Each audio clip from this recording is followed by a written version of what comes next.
آج کے جمعۃ المبارکہ کا خطبہ اور اس خطبے کا عنوان المدد یا غوث اعظم حضور غوث پاک رضی اللہ تعالی عنہ کی شخصیت کو بارگاہ عزدی میں بطور وسیلہ پیش کرنا، آپ سے توسل کرنا، آپ سے مدد مانگنا اور آپ کی بارگاہ میں استغاثہ کرنا، اس کی شرعی صورتحال کیا ہے؟ الحمدللہ اہل سنت و جماعت کا یہ عقیدہ ہے کہ اللہ وحدہ لا شریک کے انبیاء علیہ السلام، اولیاء کرام، ان سے مشکل وقت میں مدد مانگنا، مشکل گھڑی میں ان کو پکارنا اور ان کو اللہ کی عطا سے، اللہ کے فضل سے حاجت روا سمجھنا، بارگاہ خداوندی میں ان کے وسیلہ کو جائز سمجھنا اہل سنت و جماعت کے عقیدہ میں بالکل درست ہے، جائز ہے اور اس پر سینکڑوں دلائل موجود ہیں۔ جو آیہ کریمہ میں نے آپ کے سامنے پڑھی ہے سورہ مائدہ کے اندر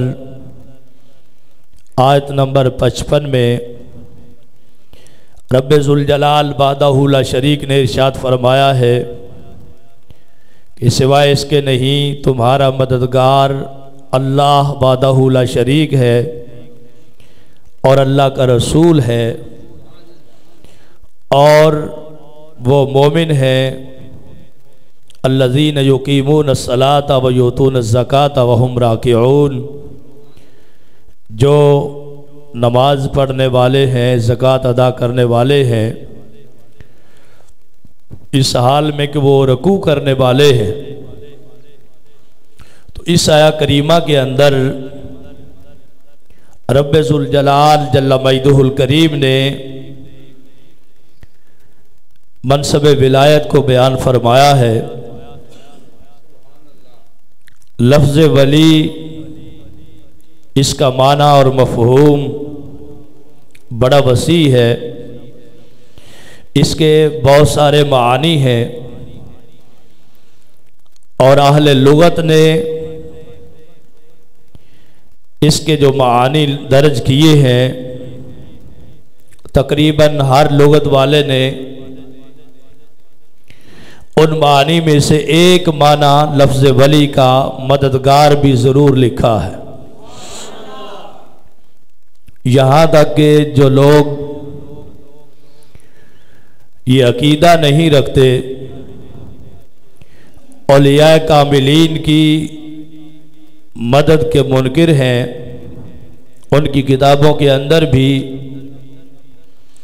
لفظ ولی کا معنی اگر دیکھا جائے تو لفظ ولی کا معنی مددگار لکھا ہے۔ اللہ وحدہ لا شریک نے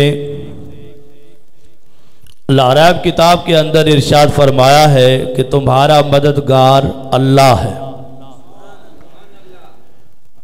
اور حرف عاطفہ بعد میں لانے کے بعد فرمایا رسولہ، واو حرف عاطفہ استعمال کر کے ولیکم اللہ ورسولہ، تمہارا ولی یعنی مددگار اللہ ہے اور اللہ کا رسول ہے۔ تو رب ذوالجلال وحدہ لا شریک نے یہ بتا دیا کہ اللہ وحدہ لا شریک تو مددگار ہے ہی، اس کے فضل سے اس کی عطا سے، اس کے دینے سے، اس کی عطا فرمانے سے اس کے رسول بھی مددگار ہیں۔ اور رسول محتشم صلی اللہ تعالی علیہ وسلم کے صدقے اللہ وحدہ لا شریک نے یہ منصب حضور کے امتیوں کو بھی عطا فرما دیا۔ والذین آمنوا، اور وہ لوگ جو ایمان لائے، اور مومنین کے لیے بھی، اور خصوصاً پہلے نمبر پہ آقا علیہ السلام کے صحابہ کرام اور اہل بیت اطہار کے لیے یہ منصب بیان کیا، اور پھر قیامت تک جسے رب ذوالجلال اپنے فضل سے منصب ولایت عطا فرماتا ہے، اللہ تبارک و تعالی اس کو مدد کرنے کی طاقت بھی عطا فرماتا ہے۔ ہر ولی مددگار ہے، کہو سبحان اللہ۔ یا تو وہ بندہ جو ولی ہے نہیں تو اس کی ہم بات نہیں کر رہے، جس کو اللہ تبارک و تعالی نے ولایت کا مقام عطا فرمایا ہے، اس کو مدد کرنے کا رب ذوالجلال نے ملکہ بھی عطا فرمایا ہے۔ جب ہر ولی اللہ کی عطا سے، اللہ کے فضل سے مدد کر سکتا ہے تو پھر مدد کے لیے اس کو پکارنا بھی جائز ہے۔ کہہ دیں جب منصب ولایت ثابت ہو جائے کسی کے لیے تو چونکہ یہ آسمانی منصب ہے، یہ قرآنی منصب ہے، اور یہ رحمانی منصب ہے، یہ عطائی منصب ہے، اور یہ خدائی منصب ہے، تو جسے اللہ یہ منصب عطا فرما دے وہ معاذ اللہ کسی کو 2 نمبر منصب نہیں عطا فرماتا، جسے ولایت کا تاج عطا فرماتا ہے اسے وہ زمانے میں راج بھی عطا فرماتا۔ بات تو اسی کی ہے، شان اسی کی ہے، قدرت اسی کی ہے، عطا بھی اسی کی ہے۔ جس کی یہ قدرت ہے اسی کی یہ عطا ہے۔ تو اب اللہ کے فضل سے کسی کو مشکل کشا سمجھنا، حاجت روا سمجھنا، فریاد رس سمجھنا، داتا دستگیر سمجھنا، یہ شریعت کے خلاف نہیں ہے۔ اللہ نے اپنے پیاروں کو یہ منصب خود عطا فرمایا ہے۔ اب دوسری طرف دیکھیں، اگر ایسی ذوات پہ اعتراض کیا جائے کہ اولیاء ہو اور مدد نہ کر سکے، اولیاء ہونے کا وصف ہو، اولیاء ہونے کی سند تو ہو، اللہ کا ولی ہو، اور پھر کہا جائے کہ اس کے پاس اختیار کوئی نہیں، تو اس کا مطلب ہے یہ صرف اللہ کے ولی پہ اعتراض نہیں ہے، یہ تو اللہ کی عطا پہ بھی اعتراض ہے۔ رب ذوالجلال وحدہ لا شریک نے حدیث قدسی کے اندر بیان فرمایا، اور صحیح بخاری شریف کے اندر موجود ہے، جس میں ولایت کے پروسیجر کو بیان فرمایا۔ بعض دفعہ تو رب تعالیٰ ویسے ہی ولایت عطا فرما دیتا ہے، اور بعض دفعہ بڑا مجاہدہ اور مشقت کرنے پڑتی ہے، لیکن نبوت کا دروازہ تو ہمیشہ کے لیے بند ہے، اور ولایت کا دروازہ ہمیشہ کے لیے کھلا ہے۔ جتنی کوئی کوشش کرے، محنت کرے، جب بارگاہ خدا بندی میں قبول ہو جائے رب تعالیٰ ولایت عطا فرما دیتا۔ اب اس طویل حدیث شریف کے اندر اللہ وحدہ لا شریک نے ارشاد فرمایا ہے، لا یزال عبدی یتقرب الی بالنوافل، فرمایا میرا بندہ ہمیشہ میری طرف قرب حاصل کرتا ہے نفل پڑھ پڑھ کے۔ فرض تو پڑھتا ہی ہے، واجبات کی ادائیگی تو کرتے ہی ہے، نوافل اتنے پڑھتا ہے اللہ کا قرب حاصل کرنے کے لیے، تو فرمایا وہ بندہ میرے قریب ہوتا چلا جاتا ہے، حتی احببتہ، یہاں تک ایک موقع آتا ہے باری تعالیٰ جل شانہ فرماتا ہے میں اس بندے سے محبت فرما لیتا ہوں۔ کیا کرتا ہے بندہ؟ نفلی بندگی، فرائض کی پابندی کے بعد، واجبات کی پابندی کے بعد نوافل کی پابندی کرتا ہے، اور ان ساری چیزوں سے پہلے اس کا عقیدہ سچا ہے. وہ تو آپ سارے سمجھتے ہیں کہ اگر عقیدہ صحیح نہ ہو تو پھر فائدہ کوئی نہیں, تو نوافل پڑھتا رہتا ہے. فرمایا حتی احببتہ, یہاں تک کہ میں بندے کو, باری تعالیٰ فرماتا ہے میں اس بندے کو اپنا محبوب بنا لیتا ہوں. تو رب تعالیٰ کا محبوب ہو جانا, اللہ کا پیارا ہو جانا, بات تو اتنی بڑی ہے. لیکن آگے کیا فرمایا؟ فرمایا کنت سمعہ الذی یسمع بہ, میں اس بندے کا کان بن جاتا ہوں جس سے وہ بندہ سنتا ہے. اب سنتا تو پہلے بھی تھا, دیکھتا پہلے بھی تھا, ہاتھ پہلے بھی تھے, پاؤں پہلے بھی تھے. تو اگر پہلے بھی وہی طاقت ہو اور اللہ کا ولی اور محبوب بننے کے بعد بھی وہی طاقت ہو تو فرق کیا دکھ رہا؟ فرمایا فرق یہ ہے پہلے اس کی آنکھ میں اور طاقت ہے, جب اللہ اس کو اپنا محبوب بنا لیتا ہے تو اس کی آنکھ کی طاقت ایسی ہوتی ہے کہ رب ذوالجلال اس کی آنکھ میں اپنی خاص طاقت عطا فرما دیتا ہے. پھر وہ قریب سے بھی دیکھتا ہے, بعید سے بھی دیکھتا ہے. وہی کان اس بندے کے جو پہلے بھی سنتے, لیکن رب تعالیٰ کا جب محبوب بن جاتا ہے اب وہ قریب سے بھی سنتا ہے, دور سے بھی سنتا ہے. اچھا, یہ تو طویل حدیث کا یہ خلاصہ عرض کر رہا ہوں. آگے یہ فرمایا والا ان سالانی, اگر وہ بندہ مجھ سے سوال کرے. کون فرما رہا ہے؟ رب ذوالجلال. احکم الحاکمین فرما رہا ہے جس سے میں محبت کر لوں. اگر وہ بندہ مجھ سے سوال کرے, کیا کرے؟ سوال کرے. والا ان سالانی, اگر وہ مجھ سے سوال کرے, لَأُعْطِيَنَّهُ, فرمایا میں اسے ضرور عطا فرما دیتا ہوں. صرف ضرور نہیں بلکہ ضرور بے ضرور عطا فرما دیتا ہوں.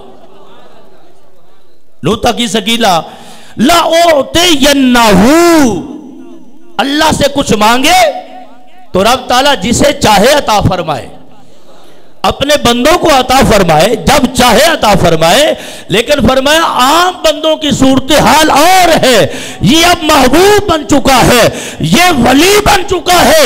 فرمایا یہ جب مجھ سے پکارے تو میں اسے ضرور بے ضرور عطا فرما دیتا.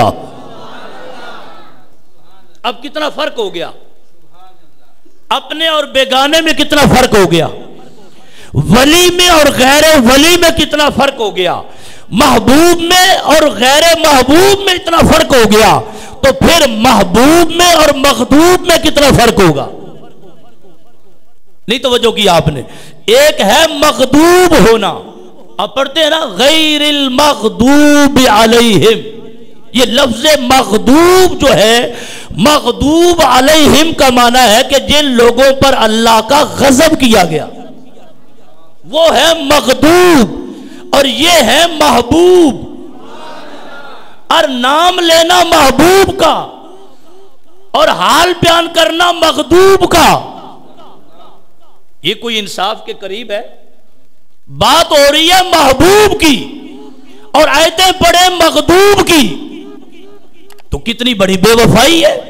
بلکہ بے وفائی نہیں, بڑی بے حیائی ہے کہ اللہ کے محبوب کی بات کرنی ہے. جو اس کا ولی ہے محبوب بن گیا ہے, تو محبوب کا مقام اور ہوتا ہے, غیر محبوب کا مقام اور ہوتا ہے, اور مغضوب علیہم کا مقام اور ہوتا ہے.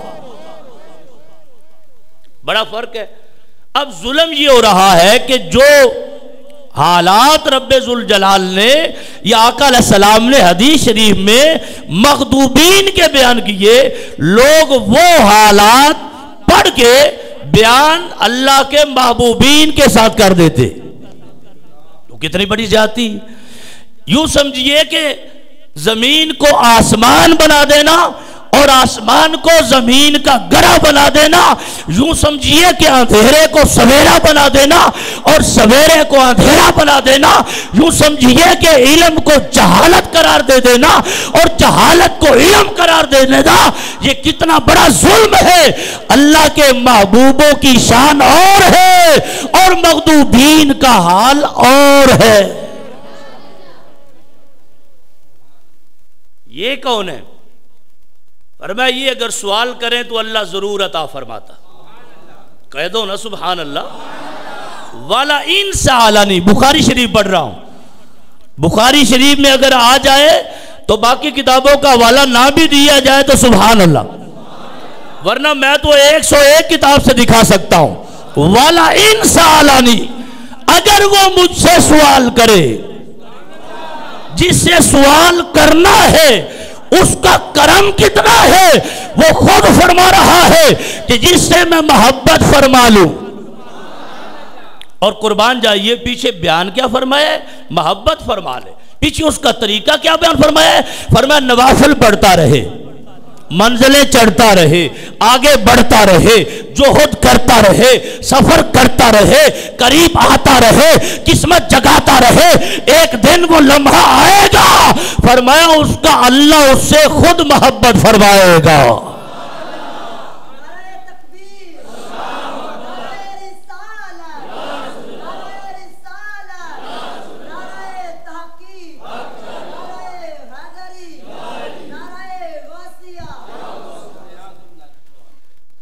اب یہ وہ لوگ ہیں جن کے بارے میں رب تعالیٰ نے فرمایا کہ نماز پڑھتے ہوئے بھی ان کا رستہ مانگا کرو، اور دوسری پارٹی وہ لوگ ہیں فرمایا ان کا رستہ تو کیا، ان سے ان کی نفی کیا کرو۔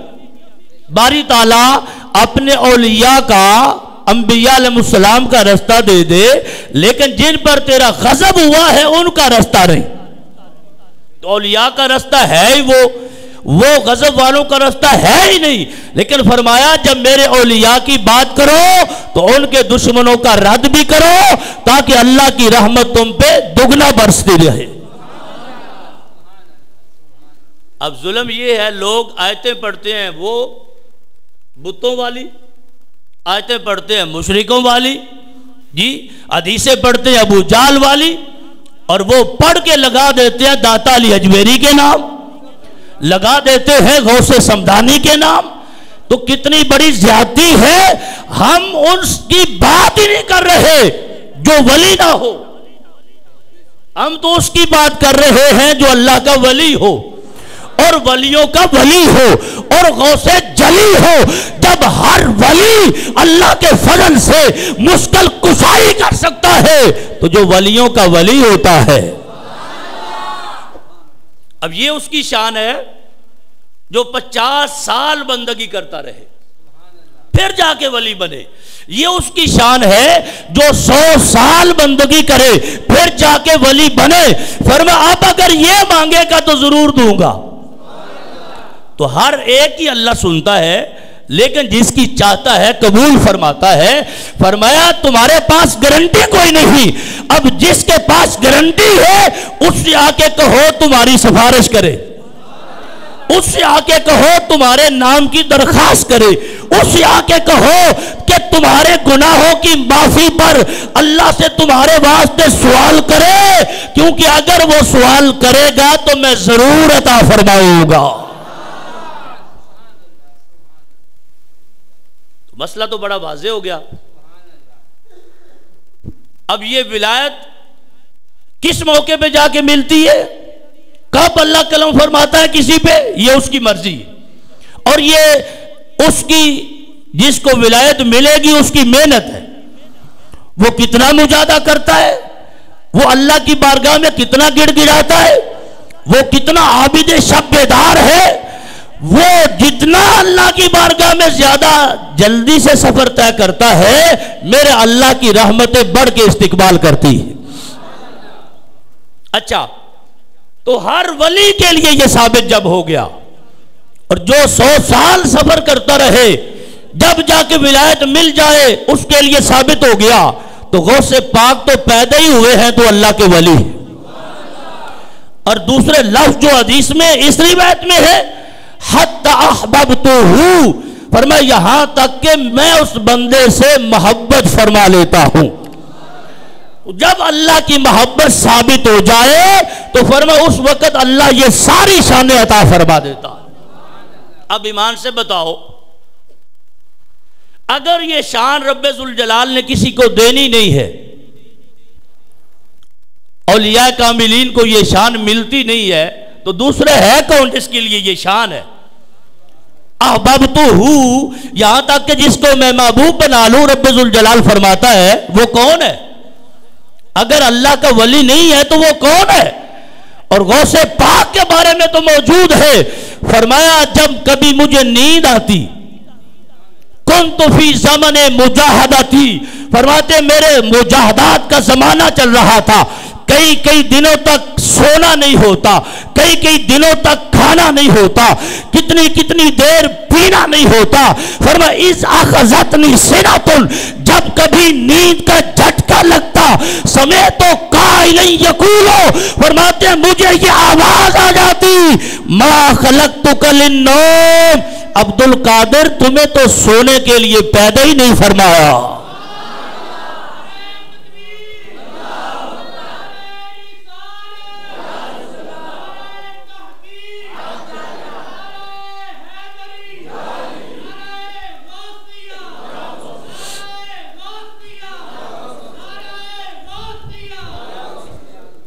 قد احببناک ولم تک شیئا، اے عبد القادر ہم نے تجھ سے اس وقت محبت کی تھی جب تو ابھی کچھ بھی نہیں تھا، 40 سال عبادت کرا کے نہیں، 60 سال بندگی کرا کے نہیں، 70 سال مجاہدے کرا کے نہیں، قد احببناک ولم تک شیئا، ہم نے تجھ کو اس وقت محبوب بنایا تھا جب تو ابھی کچھ بھی نہیں تھا۔ لا تغفل عنا وانت شیء، اب ہم سے غافل نہ ہو جانا عبد القادر، اب تو شے بن گیا ہے۔ اور وعدہ کیا ہے؟ بخاری شریف میں فرمایا جس سے میں محبت فرما لیتا ہوں پھر وہ سوال کرے تو ضرور دیتا ہوں، پھر وہ مانگے تو ضرور دیتا ہوں۔ تو ہر ولی کی یہ شان ہے، لیکن غوث سمدانی وہ تو پیدا ہوتے ولی ہے، وہ کچھ نہ ہونے سے پہلے ہی ولی ہے، اور جب اس انداز میں پھر پروان چڑھتے ہیں اور منازل طے کرتے ہیں، بتاؤ رب تعالیٰ نے انہیں کتنی بڑی شان عطا فرمائی ہوگی۔ حضرت عمر البزاز، شیخ عمر بزاز روایت فرماتے ہیں، فرماتے میں نے حضور غوث پاک سے ڈائریکٹ سنا، حضور غوث پاک کو فرماتے ہوئے میں نے اپنے کانوں سے سنا ہے۔ سنا کیا ہے؟ فرماتے غوث پاک رضی اللہ تعالیٰ عنہ، آپ نے فرمایا من استغاث بی قربتن، من استغاث بی فی قربتن، فرمایا جو غم و اندو کی حالت میں مجھ سے استغاثہ کرے، استغاثہ سمجھتے ہو نا، مدد چاہنا، مدد مانگنا، آپ کہتے ہیں ہم نے عدالت میں استغاثہ کیا، مدد مانگی ہے، اور یہ استغاثہ سارے لوگ کرتے ہیں جو غوث کی مدد کے منکر ہیں، جا کے دیکھو عدالتوں میں دھکے کھاتے پھرتے، استغاثے کر رہے ہیں۔ تو آپ نے فرمایا جو مجھ سے مدد مانگے غم و اندو کی حالت میں، کشفت عنہ، اس کا غم دور کر دیا جائے گا۔ یہ ایک طریقہ۔ دوسرا اسی لفظ کو اس طرح پڑھا جاتا ہے کشفت عنہ، فرمایا جو مجھ سے مدد مانگے میں اس کے غم کی حالت میں مدد کر کے اس کے غموں کو دور فرما دوں گا۔ کشفت عنہ، کشفت عنہ، فرمایا میں خود اس کا غم دور کروں گا، میں خود اس کی مصیبت دور کروں گا۔ من نادانی باسمی، فرمایا جو میرا نام لے کے مجھے پکارے۔ حضور غوث پاک رضی اللہ تعالیٰ عنہ آپ کی زبان کے یہ الفاظ ہیں، اور میں آپ کو پہلے بیان کر چکا کہ حضور غوث پاک تو بولتے ہی نہیں تھے، حضور نے آ کے لعاب پلایا، فرمایا بیٹا تمہیں لعاب پلا کے جا رہا ہوں، اس واسطے لاجواب بنا کے جا رہا۔ وہ زبان کتنی سچی ہوگی، وہ زبان کتنی سچی ہوگی، وہ زبان کتنی صداقتوں کی امین ہوگی۔ فرمایا من نادانی بے اسمی، فرمایا ڈائریکٹ مجھے پکارے، میرا نام لے کے پکارے، یا شیخ عبد القادر شیئا للہ، اے شیخ عبد القادر کچھ شیئن کچھ دے دو للہ، میں تمہیں اللہ کا واسطہ دے کے کہتا ہوں۔ فرمایا میرا نام لے کے مجھ کو پکارے، کب؟ فی شدت، سختی کے عالم میں، شدت کے عالم میں، مصیبت کے عالم میں۔ فرمایا جب مجھے پکارے گا فرجت عنہ، اس کی سختی کو دور کر دیا جائے گا، مشکلوں کو حل کر دیا جائے گا۔ دوسری طرف فرمایا فرجت عنہ، جو میرا نام لے کے پکارے گا فرمایا اس کا غوث مدد کے لیے پہنچ جائے گا۔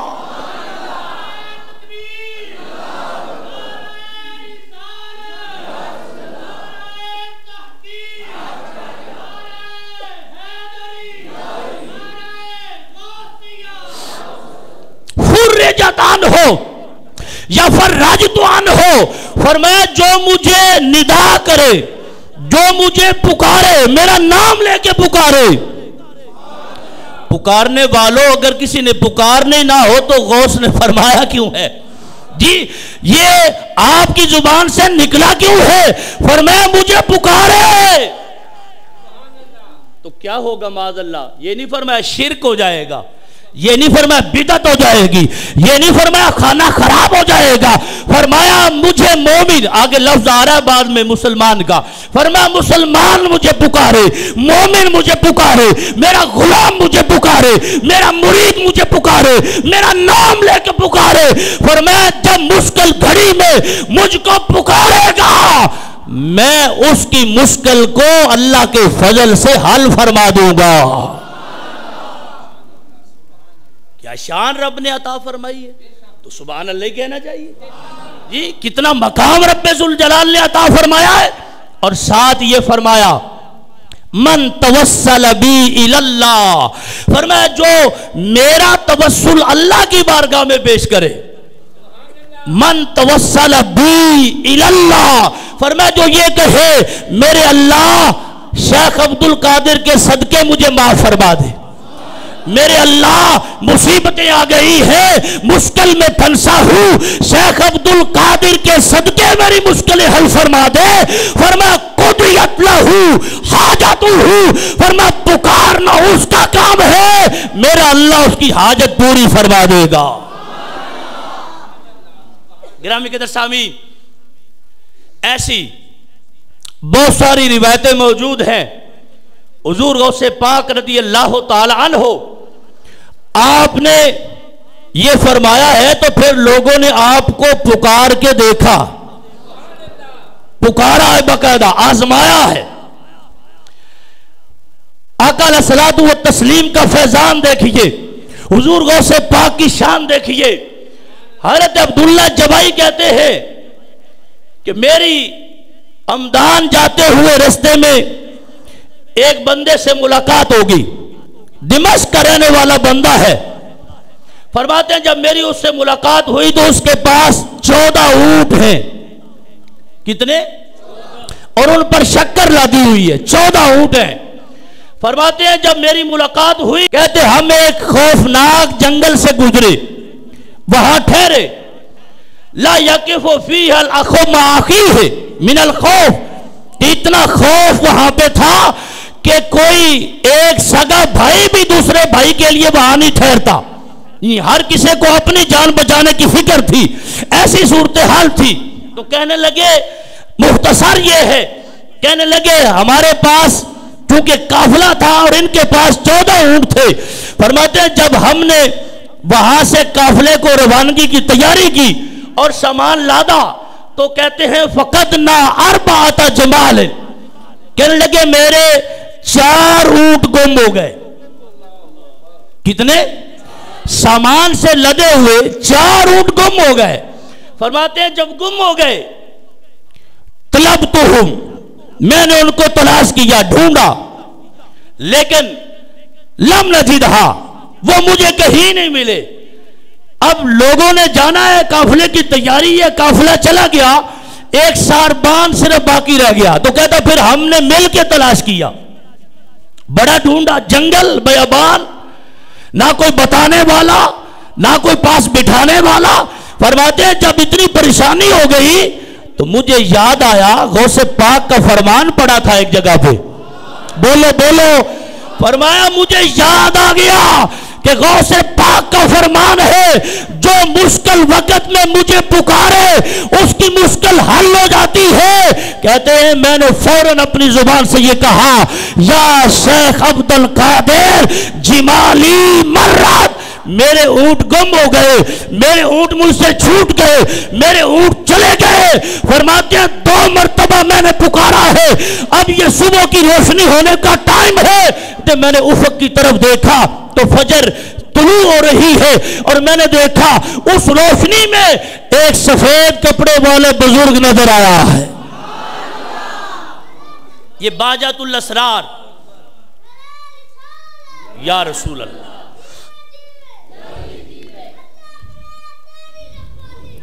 بارک اللہ. یہ باجات الاسرار سے تو میں روایت دے رہا ہوں، جس کو امام اہل سنت نے لکھا کہ یہ روایات اولیاء میں صحیح بخاری کا مقام رکھتی ہے، موطا امام مالک کا مقام رکھتی ہے. تو فرمانے لگے کہ ہم نے دیکھا کہ ادھر فجر طلوع ہو رہی ہے، اس کی سفیدی میں ایک بزرگ ظاہر ہوئے اور انہوں نے میری طرف اشارہ کیا کہ اوپر آ جا. گھاٹی پہ کھڑے ہیں. کہتے ہم فوراً اس طرف بڑے دونوں ساتھی. تو جب گھاٹی پہ چڑھے تو کوئی بندہ نظر نہیں آیا، لیکن جب ہم نے گھاٹی کے نیچے دوسری طرف دیکھا تو 4 اونٹ سامان کے لادے ہوئے بیٹھے تھے. کہتے ہم نے جا کے اپنے اونٹ وصول کیے، ان کو پکڑا اور پھر قافلے میں جا کے ملے. تو کہتے میں نے اپنے دوستوں سے جا کے جب بیان کیا تو پھر شیخ عمر بزاز نے یہ بیان کیا کہ یہ تم نے نہیں پڑھا، میں نے خود حضور غوث پاک سے سنا تھا کہ اگر مشکل وقت میں پکارو گے اللہ کے فضل سے تمہاری مشکلیں حل ہو جائیں گی. گرامی قدر سامعین، دوسری روایت یہ تو ہے ظاہری حیات میں مسئلہ بنا اور حضور غوث پاک کو پکارنے کی وجہ سے رب تعالیٰ نے مشکل حل فرما دی.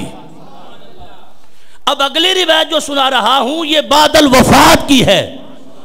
مرنے کے بعد قبر کے اندر جو معاملہ ہوا اس کی بھی پوری باقاعدہ سند موجود ہے. میں اختصار سے آپ کے سامنے صرف وہ صورتحال پیش کر رہا ہوں.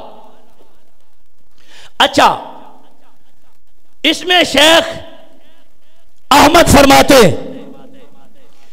کہ حضور غوث پاک رضی اللہ تعالیٰ عنہ نے ایک دن فرمایا تھا، ایما امرئ مسلم عبر علی باب مدرستی فإن عذاب یوم القیامت یخفف عنہ.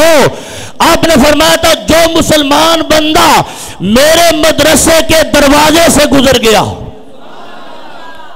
آج لوگ جاتے ہیں نا حضرت بابا فرید دروازے سے گزرنے کے لیے، تو ماننے والے تو ویسے ہی مانتے ہیں، نہ ماننے والے پھر دلیلیں مانگتے ہیں.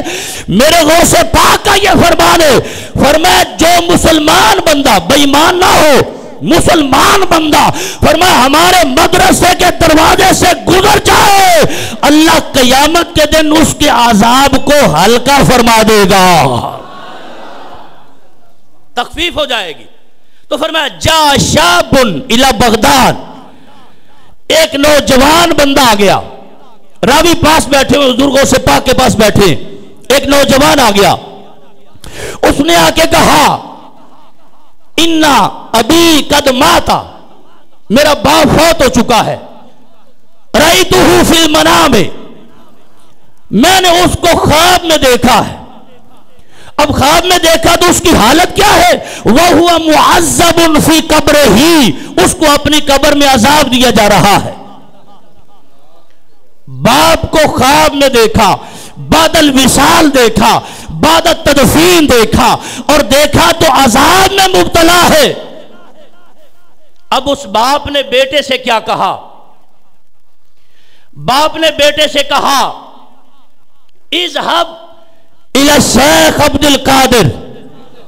اس نے کہا بیٹا غوث پاک کی بارگاہ میں جانا، سل ہو لی الدعا، اور جا کے کہنا کہ میرے واسطے دعا فرما دے۔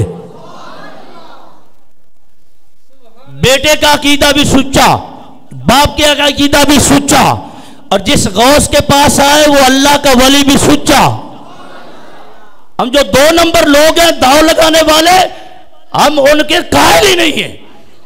وہ چرسے پینے والے بھنگی، ہم ان کی بات نہیں کر رہے، ہم ان کی بات کرتے ہیں جن کو ولایت اللہ خود عطا فرماتا ہے۔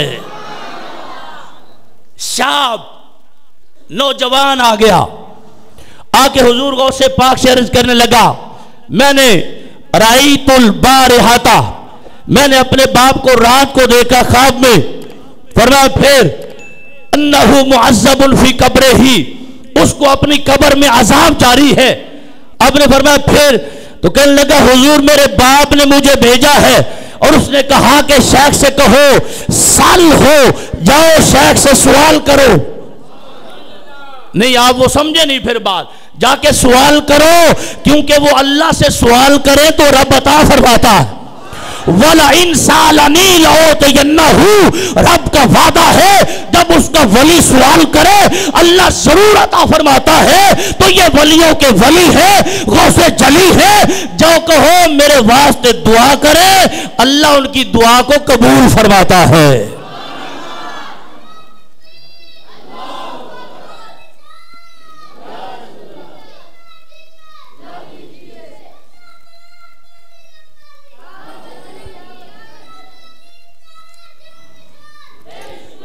بارک اللہ، اللہ سب کو سلامت رکھے۔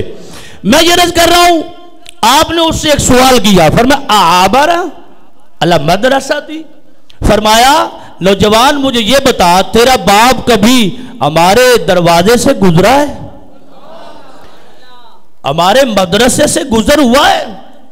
اس سے یہ بھی سمجھو کہ دینی مدرسے کی شان کتنی ہوتی ہے۔ اللہ کا گھر جہاں پہ لوگ نماز پڑھتے ہیں، مسجد، اس کی تو شان ہے ہی۔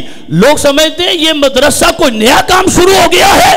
حضور غوث پاک نے مسجد کا نام نہیں لیا، یہاں پہ مدرسے کا نام لیا۔ آبارہ اللہ مدرسہ تھی، فرمایا تیرا باپ کبھی ہمارے مدرسے کے گیٹ سے گزرا ہے؟ کہا نعم جی بالکل گزرا ہے۔ فرمایا ٹھیک ہے۔ بیٹا واپس چلا گیا۔ اب راوی کہتے ہیں دوسرے دن ہی فوراً آ گیا، اور آ کے اس کے لفظ کیا ہے؟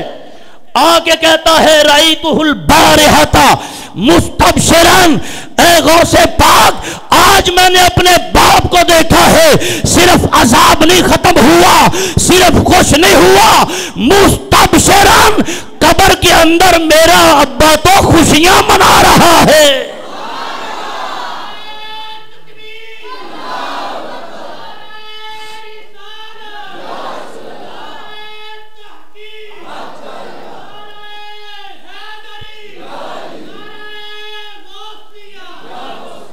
المدد یا غوث العظم، غوث پاک کو مدد کے لیے پکارا گیا، تو جس کے لیے پکارا گیا اس کا مقدر سنوارا گیا، آزمایا گیا، آزمایا گیا۔ آج کیا ہوا؟ یہ کسی اور نے نہیں بیان کیا کہ اسی بیٹے نے کہا۔ جس بیٹے کو باپ نے بھیجا تھا، یقیناً باپ بھی سنی ہے، بیٹا بھی سنی ہے، باپ بھیجنے والا ہے، خواب میں ملنے والا ہے، باپ قبر کے اندر ہے، بیٹا زمین کے اوپر ہے۔ باپ کی مان کے سن کے دیکھ کے یہ نہیں کہا کہ باپ کیا کہتا ہے غوث پاک کے پاس جاؤ یہ تو معاذ اللہ شرک کر رہا ہے۔ نہیں، باپ بھی سنی ہے، بیٹا بھی سننی ہے۔ باپ کو دیکھ کے دوڑ کے پہنچا ہے، آ کے غوث پاک کو بتایا ہے آپ نے اللہ سے سوال فرمایا ہے، میرے رب نے قبول فرمایا ہے، عذاب کو دور فرمایا ہے۔ یہ مدد نہیں ہے جی، یہ مدد نہیں ہے۔ آج تو کسی کو چوکی والے پکڑ کے لے آئے تو کوئی چھڑانے والا پیچھے آ جائے سفارش کر دے تو کہتے ہیں جی ہماری مدد ہو گئی ہے۔ میں نے کہا یہ مدد بھی ان مددوں کا حصہ ہے۔ اگر یہ مدد مانتا ہے، اپنے ہمسائے کی مدد مانتا ہے، اپنے ناظم کی مدد مانتا ہے، کیوں؟ کہتا ہے یہ گورنمنٹ کا بندہ ہے، یہ گورنمنٹ کا ملازم ہے، یہ ایم پی اے ہے، یہ ایم این اے ہے، اس کا تعلق صدر سے ہے، وزیر اعظم سے ہے۔ میں نے کہا یہ میرا غوث ہے، اس کا تعلق خدا سے بھی ہے، مصطفیٰ سے بھی ہے۔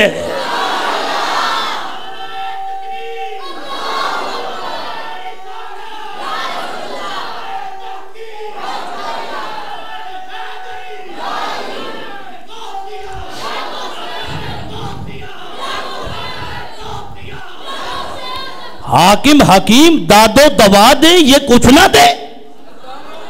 اب آئی میرے امام کی باری، فرما حاکم حکیم داد و دوا دے۔ حاکم کے پاس جاؤ وہ مدد کرے، حکیم کے پاس جاؤ وہ دوا دے۔ تو کہتے ہو مدد ہو گئی، بیماری دور ہو گئی۔ حاکم حکیم داد و دوا دے، یہ کچھ نہ دے۔ وہ تو حاکم ہے، وہ تو حکیم ہے۔ میں نے کہا تجھے سمجھ نہیں آئی؟ حاکم حکیم داد و دوا دے، یہ کچھ نہ دے۔ مردود یہ مراد کس آیت خبر کی ہے؟ یہ کس حدیث میں آیا ہے؟ یہ کس قرآن کی آیت میں آیا ہے؟ حاکم حکیم داد و دوا دے، کچھ نہیں ہو سکتا۔ تو میں نے کہا بیمار ہے، ڈاکٹر کے پاس کیا لینے آیا؟ دواؤ، جاؤ گھر بیٹھو جا کے۔ نہیں، ڈاکٹر انجیکشن لگاتا ہے، ٹیبلٹس دیتا ہے، گولیاں دیتا ہے، بخار اتر جاتا ہے۔ میں نے کہا تم تو کہتے ہو غیر اللہ سے مانگنا نہیں چاہیے، یہ ڈاکٹر کو ابا مانتا ہے؟ نہیں، شفا وہی دیتا ہے، یہ وسیلہ بنتا ہے۔ تو میں نے کہا شفا وہی دیتا ہے، میرا غوث وسیلہ بن جاتا ہے۔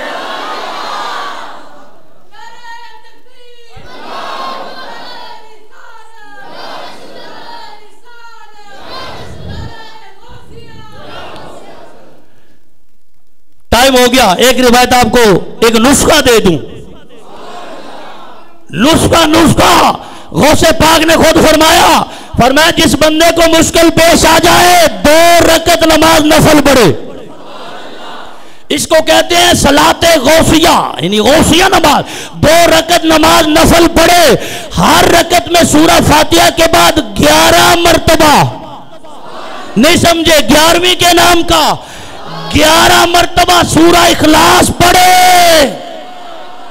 پھر ثم یصلی علی رسول اللہ صلی اللہ علیہ وسلم وسلم علیہ، فرمایا 11 مرتبہ سورہ فاتحہ کے بعد سورہ اخلاص پڑھنے والا 2 نفل پڑھ کے بیٹھ جائے، پھر اللہ کے حبیب پہ درود بھی پڑھے، سلام بھی پڑھے۔ پھر کیا کرے؟ فرمایا ثم یذکرنی، فرمایا پھر میرا ذکر کرے۔ پھر غوث اعظم کو پکارنے کے بعد فرمایا 11 قدم اٹھ کے بغداد شریف کی طرف چلے، 11 قدم چلے، فرمایا پھر مجھے پکارے اور اپنی حاجت کا نام لے، فرمایا تقضی باذن اللہ، میرے اللہ کے اذن سے حاجتیں پوری ہو جائیں گی۔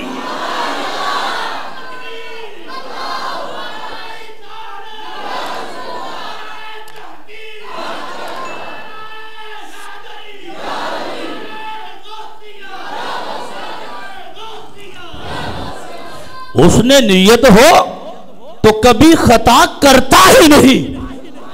اب یہ امام اہل سنت بول رہے ہیں نماز غوثیہ کے بارے میں، آپ فرماتے حسن نیت ہو تو کبھی خطا کرتا ہی نہیں۔ نیت صحیح ہونی چاہیے، صحیح نیت رکھ کے جائز حاجت کے لیے نماز غوثیہ پڑھی جائے، حسن نیت ہو، خطا کبھی کرتا ہی نہیں۔ آزمایا ہے یگانہ ہے دوگانہ تیرا۔ میں پھر خطا نہیں کرتا، پھر تیر نشانے پہ لگتا ہے۔ نیت صحیح ہو، زور سے بولو، نیت صحیح ہو، اللہ والوں کے لحاظ سے نیت صحیح ہو، ذہن میں خرابی نہ ہو، بندہ بے حیا نہ ہو، یعنی عقیدے میں خرابی نہ ہو، اس نے نیت ہو تو کیا ہے؟ فرمایا یگانہ ہے دوگانہ تیرا، آزمایا ہے۔ اللہ فرماتے ہم نے آزمایا ہے، اور سنیو اللہ فرماتے ہم نے آزمایا ہے، آزمایا ہے، یگانہ ہے دوگانہ تیرا، واہ کیا مرتبہ، یا غوث ہے بالا تیرا، اونچے اونچوں کے سروں سے قدم بھی اعلیٰ تیرا۔ چور حاکم سے چھپا کرتے ہیں، یا اس کے خلاف تیرے دامن میں چھپے چور انوکھا تیرا۔ میں تو مالک ہی کہوں گا کہ وہ مالک کے حبیب، یعنی محبوب و محب میں نہیں میرا تیرا۔ میں محبوب جو بنا لیا، حتی احببتہ، یہاں تک کہ فرمایا میں بندے سے محبت فرما لیتا ہوں۔ تو جس سے اللہ وحدہ لا شریک محبت فرما لے، تو آپ سارے جانتے ہیں کسی بڑے منصب میں کسی کا رشتہ دار ہو، کسی کا بیٹا ہو، کسی کا باپ ہو، کسی کا ماموں ہو، کسی کا چچا ہو، تو اس کی وہاں سنوائی ہوتی ہے یا نہیں ہوتی؟ تو رب ذوالجلال یہ بتا رہا ہے انا احببتہ، لوگوں اسے اپنے جیسا نہ سمجھنا، اس سے میں نے پیار کر لیا ہے، اس سے میں نے محبت کر لی ہے، یہ میرا محبوب بن گیا ہے۔ اے آج 15ویں صدی میں بھی اللہ کسی سے محبت فرمائے، اس کی یہ شان ہے، تو جس ذات کے صدقے سارا جہان ہے۔ گرامی قدر سامعین، لہذا اختصار کے ساتھ میں نے آپ کے سامنے رکھا المدد یا غوث العظم، غوث پاک رضی اللہ تعالی عنہ۔ غوث کا لفظ یہ بتاتا ہے، اس کا اپنا معنی یہ ہے کہ مدد کرنا۔ رب ذوالجلال وحدہ لا شریک ہم سب کی حاضری کو قبول فرمائے اور سب کو نور علی نور فرمائے۔ وآخر دعوانا الحمد